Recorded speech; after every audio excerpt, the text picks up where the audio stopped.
Welcome, welcome, welcome. It is Speedify Live Office Hours. I'm Alex. This is Mike. And we are here to answer your questions about Speedify.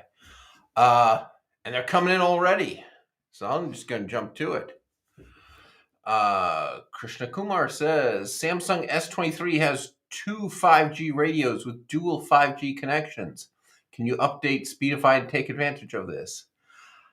I'm afraid that's not true. As far as we have seen and read on the documentation for the Samsung device, it has two SIM cards sharing one radio.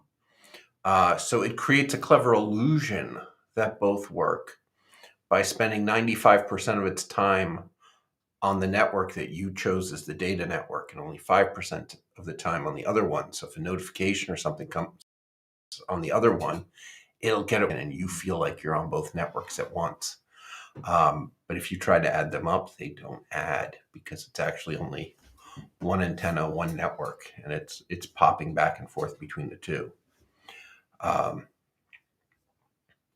sorry if that's disappointing, but yeah. So and Speedify does do the best it can with that. I mean, it sees that both are there. It uses the one that's really working. If it switches which one is really working, we look at the numbers, it's a fraction of a second for Speedify to reconnect, which means if you have a live stream or a Zoom call or something like that going, hide the fact that your cellular failed, except for a little glitch of quiet, right? There's that moment where you're not on the internet at all. And so you get real quiet on the call. And then the moment the other connection comes, we reestablish it and continue the call. Without Speedify, what turns out to happen is you lose the IP address, your call hangs up. Mm-hmm. And you have to, dial back in because when the other network starts working, you get a different IP address. It says it's not the same thing, and it tries to start over. All right, StreamWorld asking the same question. How can I use both SIMs at a time? So all these modern phones that I know of, including the S23, is DSDS, dual SIM, dual standby. And that's that system I'm talking about where there's actually only one radio, and it pops back and forth between the networks real fast. So it looks like they're connected. There used to be phones that were DSDA, dual SIM, dual active, and that meant they actually had two radios. But of course, they ate batteries, and and nobody but Speedify could use the second connection in any useful way. So I don't think they make them anymore. There were rumors for a while they were still being sold in China. I don't know of such a phone. How festive. People like our hats. Ahmed says, is redundant mode best for Zoom meetings? Mike? I would say, redundant mode is great for Zoom meetings, but I would definitely just keep the default stream mode, and we're going to intelligently switch you between needing more speed and doing redundant connections for you. So, yeah, keep it on the default for Zoom meetings. Why don't we show this for a second? Mike and I need to lean in a little bit. So he's still showing a little bubble. So this is Speedify running on this Mac Mini in front of us. Mm-hmm. So we have two built-in internet connections. One is an Ethernet going to a Comcast cable modem. The other is a Wi-Fi going to the same Comcast cable modem. Now, normally I say, the Wi-Fi is going to the Starlink on the roof. But Brian Purdell, our chief technical officer, who's often a guest on the show, has taken that home. So we are testing the Starlink on the road in different locations and different scenarios, which means I don't have a Starlink. So both those connections are connected to the same internet connection.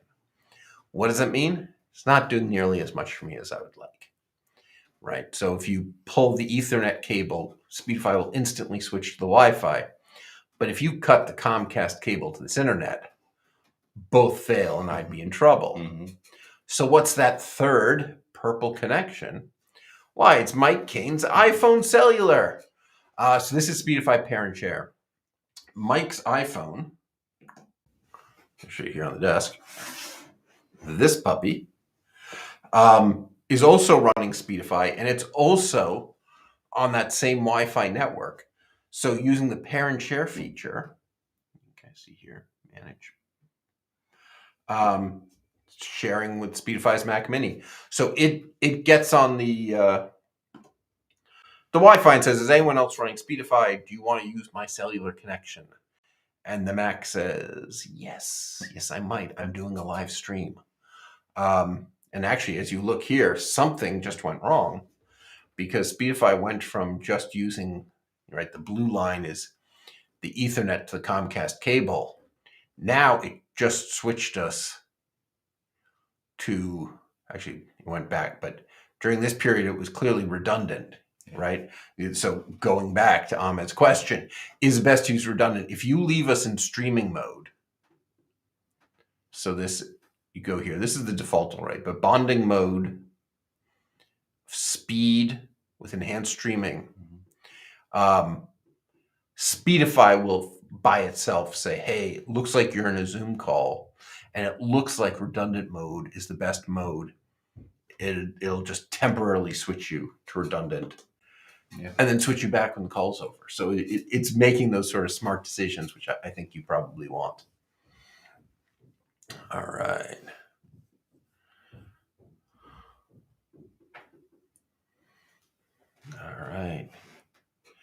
I appreciate the holiday discount. And we appreciate you appreciating the holiday discount. Why don't I talk about what the holiday discount is? I believe we are in the season of savings. Woo!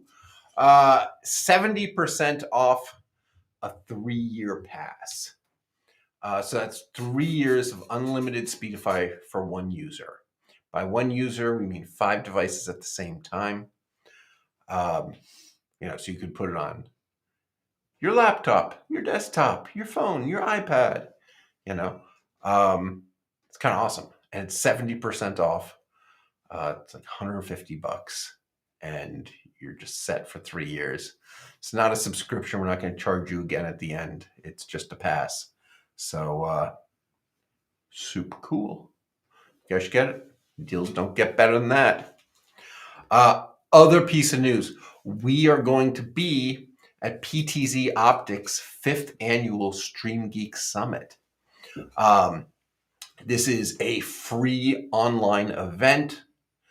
A whole bunch of sponsors, including us now. Woo! It's going to be awesome. It's being run by Paul Richards. Well, there are a couple of people running, but one of the people running it is Paul Richards from PTZ Optics. He's going to be talking. They're going to have speakers from Zoom, from Netgear, from Moravian University, all this stuff about, upping your game on live streaming. Wow. Turns out I'm going to be there.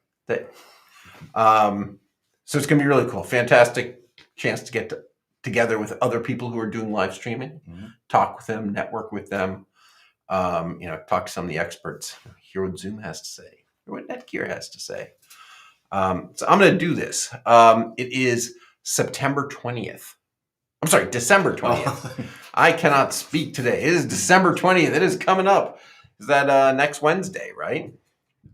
10 a.m. to 4 p.m. Eastern. Free event. I think you need to go register at streamgeeks.us. If somebody could post that in the comments. It's going to be cool. It's going to be really cool. It's going to be a fun day. Totally free. Let's hang out. Talk about streaming.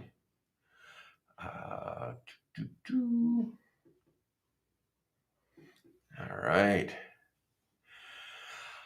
I wish you everything that is good, a successful journey in all your work and your beautiful application. Just a note, we all want your beautiful hats. Aren't they nice? Aren't the hats nice? Why do we just freeze up? Are we frozen up for real? Yeah, I see nothing going through. Nothing going through. All right. I'm going to keep talking, assuming you can hear me. And meanwhile, I assume someone else is going to run in here and do something like unplug and replug my camera. We did a lot of work in the studio today, rearranging things. The microphone is now hanging above my head. We switched cameras, and I'm going to guess something is not quite as reliable as we would like. Consolidate. Someone says, I love the bypass feature, but I had no clue how much I needed it. Yeah. I continue, to be honest, to not completely love the bypass feature. Oh, we're back. Almost. All right, we are back almost. Look at us. It's snowing in here. It's a snowstorm. All right. So the solution there, that was not a network glitch. Plug and unplug the USB. I think a driver crashed. Play with it more. This is what happens when you rearrange things in your studio to make them more awesome. All right. Given that Speedify uses channel bonding technology to combine multiple internet connections for increased speed and reliability, how does it dynamically allocate traffic among the different lines? Yeah, so Speedify sends each, we'll use different terminology, but each, basically it breaks your internet down packet by packet, and it's going to send those packets on each available internet connection. The first one that makes it to its destination is going to be the one that makes it out to the internet and come back to you. So that's Speedify is always dynamically checking which is the fastest connection and using that at all times. Yeah, so it's really smart, right? You can't just, if you have 2 internet connections, you can't give half the traffic to one, half the other. Because it turns out that gives you internet speeds that are twice the speed of the slowest connection, which might actually be like much slower than the fastest connection in the first place. So some of these naive schemes don't work, right? So if one connection is 4 times faster than the other, we figure that out and give 4 times as much traffic to the faster one. And if one connection is 10 times faster than the other, then we realize just give up on the slow one. Keep it as a backup, because that's not going to help anyone. All right. People are loving the hats. So long, Starlink. It'll be back. Bad Comcast day. Yeah. Probably regular Comcast day. It glitches out on us. And I think that if we were just using the Comcast internet for email, we wouldn't notice. Most people. Right? Yeah. When your internet stops working for 4 seconds, most people are kind of like, did that work? Is my computer getting slow? They're watching the TV and they don't even notice the 4 seconds. But when you're live streaming, every 4-second gap is like, oh my God, the audience saw it. So I think we're hypersensitive to it. And I think this is just the way a lot of internet connections work.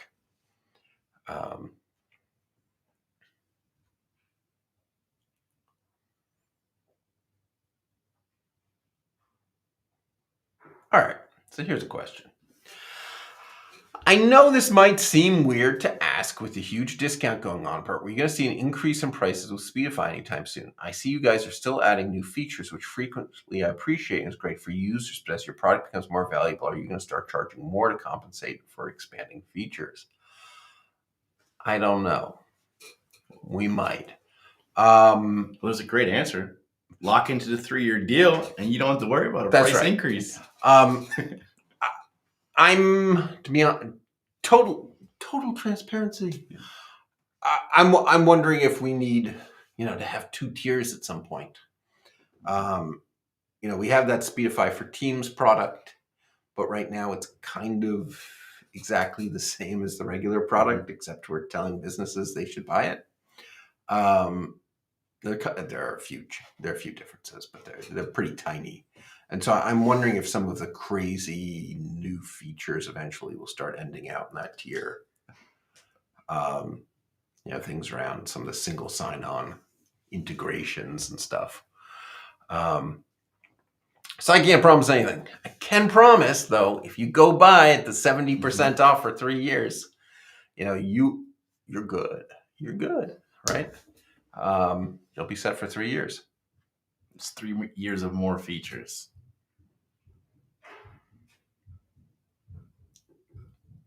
All right. When doing IRL live streams with pair and share and multiple phones, is it better to use a router than hotspotting to the streaming iPhone? I don't actually know the answer to that. Do you? I would say, but based on mobility, use the best available to you. But yeah, but a router is definitely if you have a router sitting there and the 3 phones, are you better off having the other 2 phones join the most important phone's hotspot, or have all 3 join the router? I have a suspicion that in some cases the router might just turn out to be faster than the iPhone, and that actually adding it in the middle counterintuitively might speed things up. But I don't have a giant spreadsheet full of results to prove that. Although, you know what? What's that? We could make it. We do have giant spreadsheets full of test results for lots of scenarios. I'm just saying that might not be one we've tested, Roy. So I'm gonna add that to the list.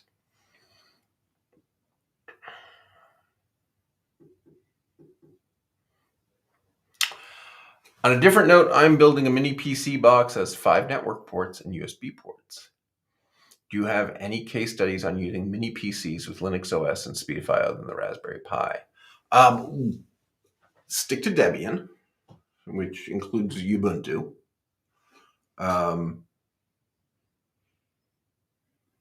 And it's all good, really. I'm not sure that I have a written case study, but an awful lot of our Honestly, Speedify is tested first on Ubuntu. And if it works there, then we try it on other operating systems. So yes, I think that's pretty good.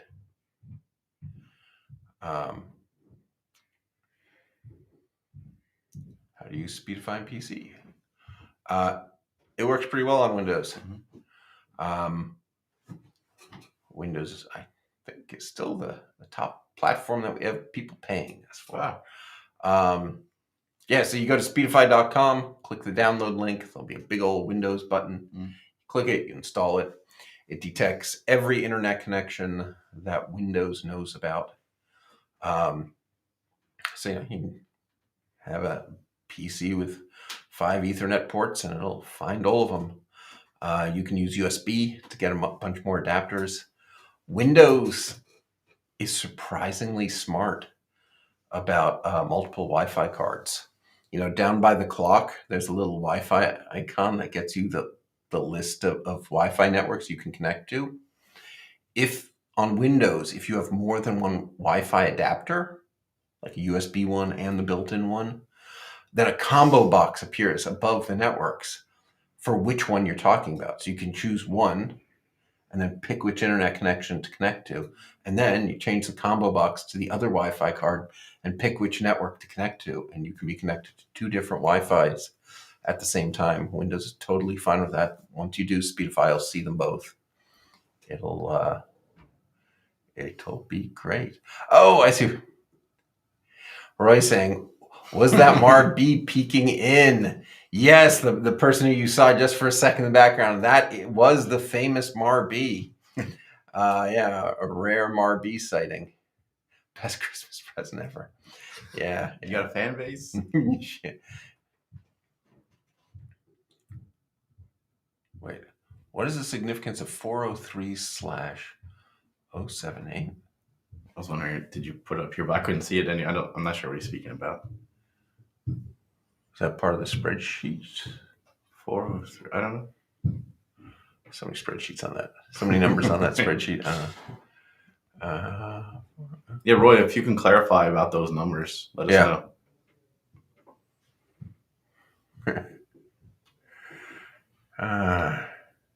2026 isn't real. It can't hurt me. Yeah, that's right. 2026 is a problem for future Alex. I don't care about that guy. Patriot is a good question, though. All right. Does the 3-year stack? I think I have 1 or 1.5 years left before renewal. Do you know? I no. Not magically, but I think that if you contact support, they can help you. Support@speedify.com. Yeah. Tell them what email address you bought from that you'd like to buy another 3 years. And I believe they can help you. All right. Good question. All right. I only have one question. Why does Speedify consume more battery on the phone? Is there any harm to the battery life? So I'm going to answer this. Battery usage of Speedify, if you're just using Speedify and it's using your Wi-Fi or your cellular, it eats about 1% of your battery per day. That's it. Probably won't even notice. The issue is that Speedify lets your phone use more than one internet connection to save your butt. So if for some reason the Wi-Fi is not fast enough and you're on a Zoom call, without Speedify, you'd have a crappy experience. With Speedify, we will power up your cellular and send some of the data on there. In fact, we may decide if the cellular is not reliable either, we might redundantly stream it on the Wi-Fi and the cellular. Man, fixing your call, right? You would have been hung up without Speedify. We will save you. That uses extra battery. So if you put yourself in a situation where you are streaming in redundant mode, we are, not exactly using more battery. We're making your phone use more battery so that you don't disconnect. So in those sort of situations, we can drain your battery much faster than it would have because you would have given up on the call. So there are scenarios where we do use more battery, but If everything's working fine, you're just using Speedify. Speedify saying, hey, the Wi-Fi is good enough. Yeah, it's 1% per day, right? Which, you run out of battery 4 minutes earlier, right? Yeah. Right. I mean, that's the kind of thing we're looking at. So I'm not going to say zero. It's something, but the main thing is that when it kicks in, redundantly sending on cellular and Wi-Fi, that's real power usage. By the way, when live streaming, if you are concerned about battery, dim your screen. Great tip. The screen uses as much as blasting the Wi-Fi and cellular at full power the whole time. If you can do your live stream, especially if you're like using it as a camera and hardly looking at the screen, if you can get away with dimming your screen, that'll save all the battery that's getting used by the extra live streaming and give you a lot of extra time. That was up. Oh, I am told I missed a question by Richard and that I should answer it. Right. Here we go. Sorry about that, Richard. Not ignoring wait. you. Oh, No, that's not it. That's not it. Here we go. All right. They got it up. All right. Not sure if you guys can answer this. When doing a live stream upload with 2 or more connections and a connection is disconnected, how much or how long buffer does Speedify use for redundancy?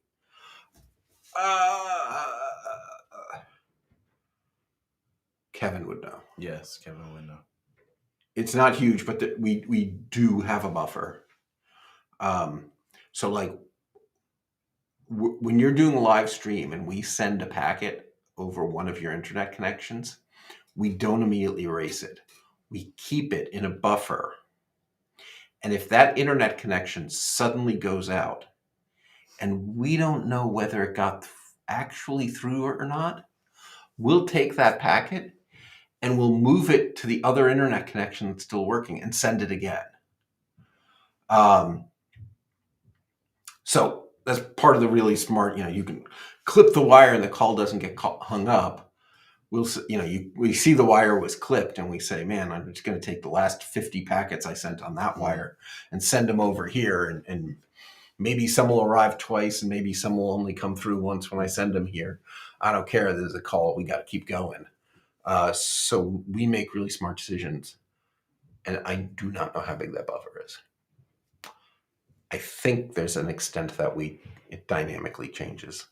Knowing Kevin, that based on the speed of the internet connection and the latency of the internet connection, we change how much memory we use. And some operating systems say there's a maximum amount of memory we can use, so we stop there, even if we think we could use more. So I'm afraid I don't have a great answer. We can ask Kevin and see if we get a better answer. And wait, we have another one down on a different note. Oh, we did that. Oh, I see. I did that. All right. Anyway, sorry about that. All right. Bug report: when I tried to purchase Speedify from Egypt, it didn't want to continue the checkout process. I tried many times and tried to use a VPN. It finally worked. Okay, I'll pass that along to e-commerce team. It's a little tricky. There's all these, credit card fraud is a huge problem. And so we are using some of those third-party services to, use AI to try to block the hackers. And to be honest, they have blocked a lot of the hackers. We used to have people trying to show up with thousands of stolen credit cards, and that no longer seems to happen. But I think we occasionally do block someone who we should have allowed through. And so we'll look at that, but I think that's the story.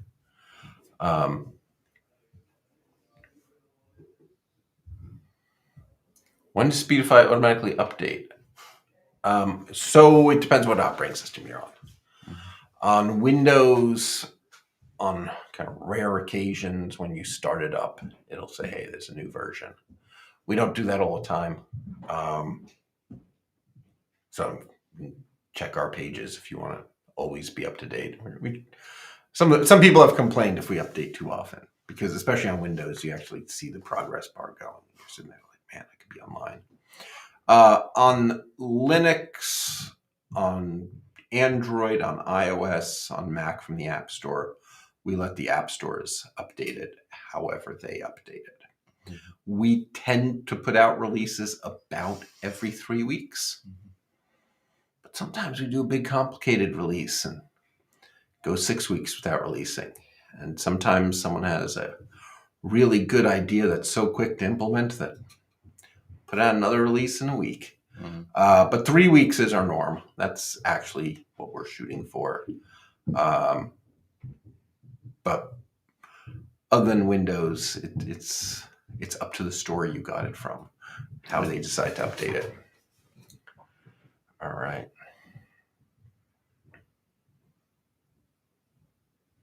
Don't answer them. Yeah. Sorry, Richard. 403078 on Mike's jacket. It means nothing. Just part of the jacket. All right. All right. Cool. All right.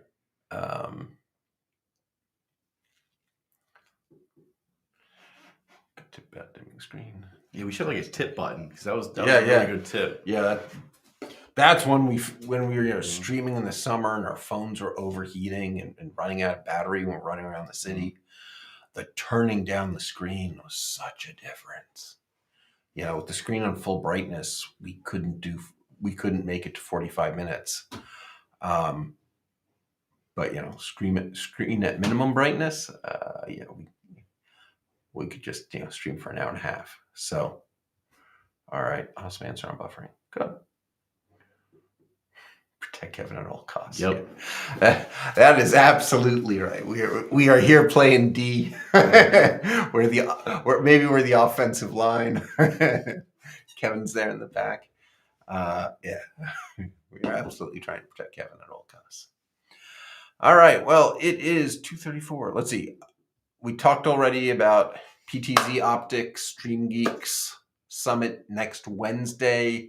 I'm going to be there. Paul Richards from PTZ Optics is going to be there. People from Zoom, Netgear, Moravian. It's going to be really cool. It is free, but I think you need to register ahead of time. So just go register. It's going to be cool. Also, the Stream Geeks website is worth poking around. Paul Richards just churns out books on streaming, and they're all there for free. He's got great ones about using OBS, about streaming for churches, about using NDI video to send video on your local area network. Right, so the different books are really different. Some are technology focused, and some are sort of the business of streaming focused, and they're good. Stream Geeks. He's a smart guy doing great stuff. So check it out. It's free. Streamgeeks.us or .us. Up to you. And all right, there we go. Speedify Babs has posted the link to register. You guys planning to go NAB next year? Yeah, probably. I gotta kind of plan this year's worth of events, and I think we haven't thought about next year yet. We've gone to NAB New York a couple of years in a row now. NAB, the real one in I guess Vegas. Is it Vegas? Yeah. Sometimes we go, sometimes we don't. But we should. It's worth going. What else? Season of savings, 70% off at speedify.com. You get the 3-year pass. Doesn't renew on you. Good for 5 devices at the same time. Secretly, it's good for 6 devices. But that's so that you can have 5 devices, and when you have to replace one of them, you don't have some big problem. The 6th device takes over for the 5th. And it's all good. We did do a minor release of Speedify earlier this week. If you haven't updated, it's probably time. That's it. Look for a nice new update. We're hoping before the end of the season, and early next year, we got some really fun things coming. Yeah, Mike has been hard at work reworking how the iOS and Mac OS builds work. It's funny, for all that work, it looks exactly the same. It is so much snappier. Like you pull it up and the screen instantly draws, and it recovers much faster, and it really, the whole thing is much snappier. Yeah. So I'm kind of excited about that, even though it kind of looks exactly the same. Funny thing about coding, but it's really good. All right, it is 2:37. We've been doing this for more than a half hour. So thank you, Mike. Yeah, thanks, Alex, for having me. Of course. And thank you to everybody who asked questions, and the 120 people who didn't ask any questions but are apparently out there watching. Hey guys, head to speedify.com, grab Speedify. It's really cool. It'll fix up your internet. Yeah. All right. Thanks, everybody. See you all online.